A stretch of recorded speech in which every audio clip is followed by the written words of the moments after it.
E se eu te dissesse que você não é tão importante assim, que as pessoas nem se importam de fato com você, talvez vai ser um choque de realidade para você, não é mesmo?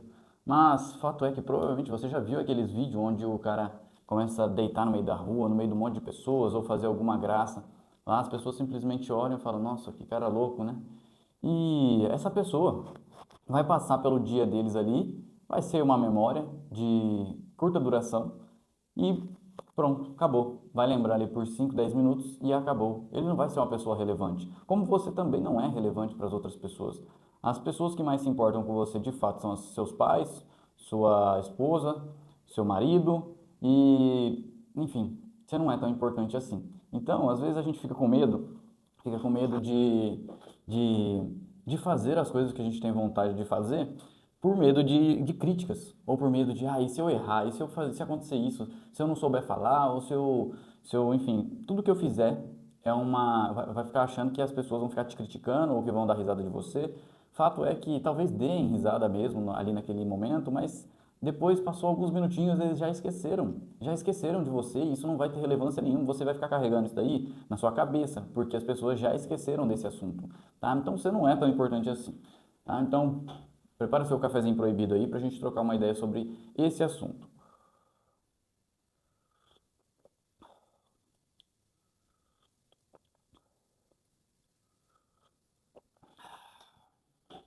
Então vamos lá. Começando pela minha vida mesmo. Pela minha vida. Eu, quando eu decidi vender o apartamento, eu e minha esposa decidimos vender o apartamento, nossa vida estava muito difícil financeiramente falando. Mas mesmo assim falamos, não, a gente precisa fazer. E vamos fazer porque nós dois queremos e nós dois vamos correr o risco junto. Eu não fui pedir opinião de outras pessoas, a não ser dos meus pais, né? Obviamente, fui lá. Na verdade, eu não fui pedir uma autorização deles, não. Eu fui falar o que eu estava indo fazer, né? Só para deixar eles cientes. Então, a partir do momento que a gente casa, né? A gente já tem nossas próprias opiniões ali formadas e a gente já tem nossa própria família. Pai e mãe, eles devem ser honrados, mas eles já não são mais os ditadores, né? As pessoas que ditam as regras do que acontece dentro da nossa casa ou não, né? Honrar pai e mãe é bíblico, mas a partir do momento que a gente casa, nossa família é você e sua esposa, você e seu marido, tá bom? Então, esquece de ficar vivendo debaixo das asinhas do seu pai se você já casou. Como eu conheço muito marmanjão aí que leva a esposa para morar dentro de casa, né? E fica lá vivendo nas asinhas do papai e nunca de fato se torna um homem. Sempre fica ali debaixo das asas do pai, o pai sempre sustentando, agora sustenta até mais um agora, né? Então, se você já casou, sai fora da casa do seu pai, da sua mãe, vai ser homem, vai ser mulher, né? Se seu marido não está acomodado, vai cobrar ele de se mexer, de ser homem de verdade, tá? Porque só depois que você tem as suas próprias responsabilidades, você de fato se torna homem. Mas o assunto aqui é sobre a opinião, né? Sobre as pessoas não ligarem para você. E eu não ligo pra você, tá? Se você tá assistindo aqui, eu não ligo pra você. Você vir aqui me bombardear de informações aqui, a não ser que sejam informações relevantes, eu vou avaliar, vou filtrar, mas pra mim a sua opinião não importa. Não importa, minha vida não vai mudar por causa da sua opinião. E é isso que você tem que entender. A opinião das pessoas não importam pra você. É o que você acredita. Se você tiver clareza do que você quer, a opinião das pessoas, a opinião de quem te norteia, não é importante. Não é importante. Agora, então, eu tenho clareza de que eu vou viver de juros no futuro, mas 99,9% das pessoas que me norteiam, elas não têm esse tipo de visão. E agora, o que eu faço? Fico escorado na opinião das pessoas, não faço o que eu devo fazer, ou eu faço, ou eu tomo as rédeas da minha vida e vou lá e faço e começo a colher os frutos da minha escolha, dos meus resultados, dos meus estudos. Por quê? A partir do momento que você estuda, você deixa de ser refém, né, de alguma área. Então, se você vai em busca de informações no setor financeiro, vai aprender a cuidar do dinheiro, né, e não fica dependente de uma informação ou outra, de pessoas que talvez nem detenham tanta informação assim, você consegue controlar a sua própria vida. Agora, você não tem informação a respeito do âmbito financeiro, você fica refém. Refém dos seus patrões, refém dos seus pais, e você não sabe para onde você está indo, você não sabe cuidar do seu dinheiro, e você fica refém para o resto da sua vida. Então, primeiro vai aprender a cuidar do seu dinheiro. Vai aprender a cuidar do seu dinheiro, vai aprender a fazer as suas coisas, né? E se der certo, as pessoas não estão nem aí. Se der errado, as pessoas não estão nem aí, tá? Fato é que isso eu colho esses tipos de fruto diariamente, diariamente. Mesmo eu mostrando os resultados. Contra resultados não há argumentos, tá? Não há argumentos. Mas, mesmo assim, mesmo mostrando, ó, eu fiz esse movimento aqui e deu esse resultado.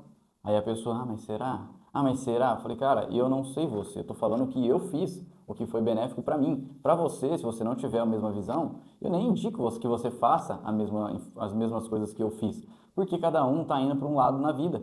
E, né? Então, assim, a opinião dessa pessoa, a fragilidade, o medo não interferem em mim, porque eu fiz a escolha e eu assumi os riscos de uma escolha que nós fizemos e eu estudei para que eu fizesse essa escolha. Então, não importa a opinião das outras pessoas e você não tem que se importar mesmo, você não tem que se importar. Se der certo, é só você que vai colher os frutos e se der errado, é só você que vai colher os frutos. Você consegue entender isso? Ninguém vai ficar com dó de você, com peninha de você e vai querer te ajudar, não. Você assumir um risco, você tem que estar preparado para dar conta desse risco, tá? Então, igual ontem um cara foi lá e ficou cagando regra lá, cagando regra não, mas ficou enchendo o saco nos comentários no TikTok sobre os relógios, falando que isso aí presta, tem algum desses relógios aí que presta, né? Eu tenho uma maleta aqui, ó, cheia de relógios, tem esse daqui que eu estou usando agora para gravar o vídeo, mas eu tenho uma maleta cheia de relógios, todos os relógios são de excelente qualidade, em aço inox, é muito boa a qualidade desses relógios aqui. Só que o cara foi lá e falou assim, tudo esse monte de relógio aí compensa vender tudo, comprar um original. Só que pra mim não faz um pouco. Eu quero ter um relógio original, sim, faz sentido sim o comentário dele, mas o jeito grosseiro que ele falou, né? Tipo assim, essas porcaria tudo não empresta, vende tudo e compra um que presta, tipo, nesse sentido, sabe? Eu simplesmente fui lá e falei, cara, vai defecar pela boca em outro lugar, todos esses relógios prestam, né? São relógios excelentes, não é de marca, não é de marca, é um relógio chinês, mas ele tem qualidade, né? Ah, mas você fica usando coisa falsificada, isso aí diz mais sobre, não é falsificada, não tá com a marca aqui, tipo Rolex, sei lá, ou qualquer outra marca que não tem o nome da marca, então, ou seja, os caras têm a própria empresa lá e eles fabricam o relógio com aspectos de relógios de luxo, mas não está falsificando um relógio, né? É igual quando a gente vendia colchão. O colchão, ele era original da empresa que a gente fabricava, da Jupermag. E tem lá, daí os outros caras vinham, compravam da gente e pediam para colocar a etiqueta dele. Então, assim, como que não existe original falso? É onde fabrica, a pessoa vai colocar a marca e pronto. E às vezes os caras usam até a mesma fábrica, né? Porque a gente sabe, se você assiste as coisas na internet aí a fundo, informações relevantes, você sabe que às vezes a mesma fábrica que cria o falsificado ou o chinês, ele faz o original também. Então, vendo tudo do mesmo lugar na maioria das vezes. E aí o povo quer encher o saco, e pra mim a opinião deles não importa, não importa, né? Eu fiquei pensando, falei, cara, será que os meus relógios prestam? Aí depois eu fiquei pensando, não, eu não posso ficar pensando isso. Eu já mandei o link para mais de 3.000 pessoas, sei lá, 3, 4.000 pessoas. Tem comentário lá com 2.000 comentários, né? Tem vídeos com 2.000 comentários, outro com mais 1.000 comentários, outros com 300, 500. Ou seja, tem muita gente que já entrou e acessou o meu link e comprou coisas pelo meu link. Como que eu posso duvidar por causa de um comentário ou dois que fizeram enchendo o saco? Como que eu posso duvidar da veracidade se eu faço prova diária do que eu vendo, se eu uso o que eu vendo, se eu gosto do que eu vendo e do que eu uso? Como que eu posso me fragilizar por um comentário idiota de alguém que eu nem conheço? Né? Então, simplesmente, se eu vejo que não acrescenta, simplesmente excluo. Ou teve nesse caso que eu mandei ele defecar pela boca em outro lugar. Então, é assim, não se importe tanto com a opinião das pessoas, não se importe. Faça por você. Se você estiver fazendo, as pessoas vão falar. Se você não estiver fazendo, as pessoas vão falar. Então, simplesmente ignore, tá? Ignore.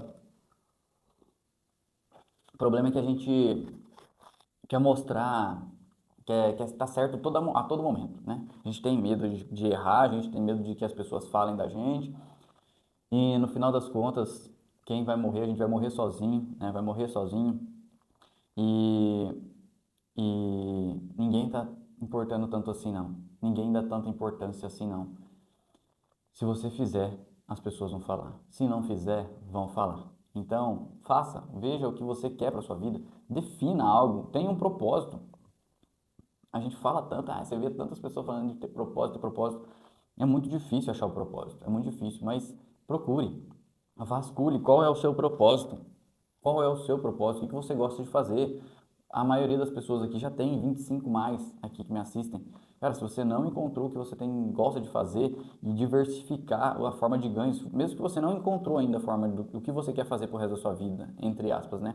Mas se você depende de uma fonte de renda só, você está fadado ao fracasso. Você precisa criar novos braços de fonte de renda. Primeiro você precisa organizar a sua vida. Eu falei isso no vídeo de ontem, tá? Organize a sua vida para que você consiga ter clareza e consiga enxergar as oportunidades que aparecem na sua frente. Esse é o primeiro passo. Não adianta você querer fazer tudo ao mesmo tempo. Não vai dar certo. Não vai dar certo, tá? Então, tenha mais do que uma fonte de renda para que você não seja refém de uma empresa só. E aí, a qualquer momento, você pode ser mandado embora e você vai parecer que seu mundo caiu, desabou. Mas se você tem mais do que uma fonte de renda, você tem onde se escorar e tem uma reservinha ali, você não fica pirando. Você não fica pirando, tá? Então, crie oportunidades, crie fontes de renda, crie coisas para você ganhar dinheiro, tá? Mas crie coisas que você gosta de fazer. Você vai ver os bons frutos. Não, talvez não venha do dia para noite, né? Igual eu criei o negócio dos relógios em, em 2 meses, 2, 3 meses. Não deu 3 meses, não, deu uns 2 meses. Eu consegui fazer mais de 5.000 reais, investindo R$ 800. Mas às vezes para mim deu muito certo, para você vai ser diferente, né? E eu não tenho medo de meter a cara. Como da mesma forma eu falei, um monte de gente critica, enche o saco, fala que eu só tenho que divulgar relógio original, que esses relógio aqui é fubango, ó, para eles, né? Então, tô nem aí. O importante é o dinheiro entrando no bolso. E eu gosto desse tipo de relógio, é bonito. É melhor do que usar aquelas porcaria de R$ 20. Eu não tenho condições de comprar hoje um relógio original. Qual que é o problema de eu usar um desse que está intermediário? Uma hora eu vou passar para o original. Mas são fases, as pessoas, os caras, pior que você entra no perfil dessas pessoas, quem são as pessoas? Um molecada quebrado que não tem nenhuma pequito para dar água e quer vir cagar regra, porque assistiu no vídeo de outro cara, de um coach, o cara que já é milionário, bilionário, o cara falou sobre relógio da China, chinês, sei lá, e o cara quer cagar as regras que ele escutou. Quer cagar as regras. O cara não tem um resultado e quer vir encher o saco lá no meu perfil. Entendeu? Então, não se importe tanto. Faça, as pessoas vão criticar se você fizer. Se você também não fizer, as pessoas também vão criticar. E aí isso aí vai te fortalecendo. Você vai vendo o dinheiro entrando no bolso, vai falar, mano, foda-se. Foda-se se eles estão me criticando. O importante é que eu estou fazendo aqui o meu caixa. E você tem que aproveitar as ondas, né? Tem que aproveitar as ondas. Tem quantos amigos meus que eu conheço aí que aproveitou algumas ondas no digital e se tornaram milionários, né? Não é um nem dois, não. Então eu conheço vários e porque aproveitou as ondas e não tiveram medo das críticas. E hoje vivem bem, moram em condomínios fechados, têm carros de luxo, mas porque aproveitou as ondas e não ligou para a opinião das outras pessoas. Então, é passageiro a sua vida. O que importa é a história que você vai deixar no mundo. Essa é a mais importante. Qual é a história que você está escrevendo? Qual é a história que você está contando para as pessoas e elas vão lembrar de você? Né? Você está deixando alguma pegada na Terra ou você está passando despercebido, irrelevante? As pessoas nem vão lembrar de você. Então, tudo vai depender de como você está escrevendo a sua história, com medo ou sem medo. E outra, com medo, já aconteceu de eu fazer coisas com medo sim, mas quando você está amparado de informações, quando você estudou a respeito, vai com medo mesmo. Se você consegue ver os números, vai com medo mesmo. Lá na frente você vai colher os bons frutos, mas não é para você, eu vou fazer isso e pronto, já vou com tudo. Não. Estude a informação. Estude a informação, estude o mercado que você está entrando e dê o primeiro passo. Mas não fique estudando eternamente também não, tá? Coloque um prazo, ó, vou estudar 2, 3 meses, um ano, sei lá. E aí, durante esse tempo que eu estou estudando, eu vou me preparando financeiramente para entrar nesse mercado aqui. A probabilidade de eu perder é essa daqui e a probabilidade de eu ganhar é essa daqui. Então faça, crie as métricas também, esteja preparado para os piores cenários e comece pequeno, igual eu comecei com os relógios, comecei pequeno. Se eu perdesse R$ 800, não ia me, tipo assim, ai meu Deus do céu, R$ 800 é muito dinheiro, com certeza, mas não vai ser um negócio que vai fazer eu passar fome, não vai fazer eu morrer, não. Então comece pequeno, invista pequeno e vai crescendo, vai aprendendo com o processo, tá bom? Vou terminar de tomar meu café aqui, vamos ver se dá tempo de ir no CrossFit ainda hoje. E é isso. Tamo junto, falou, valeu.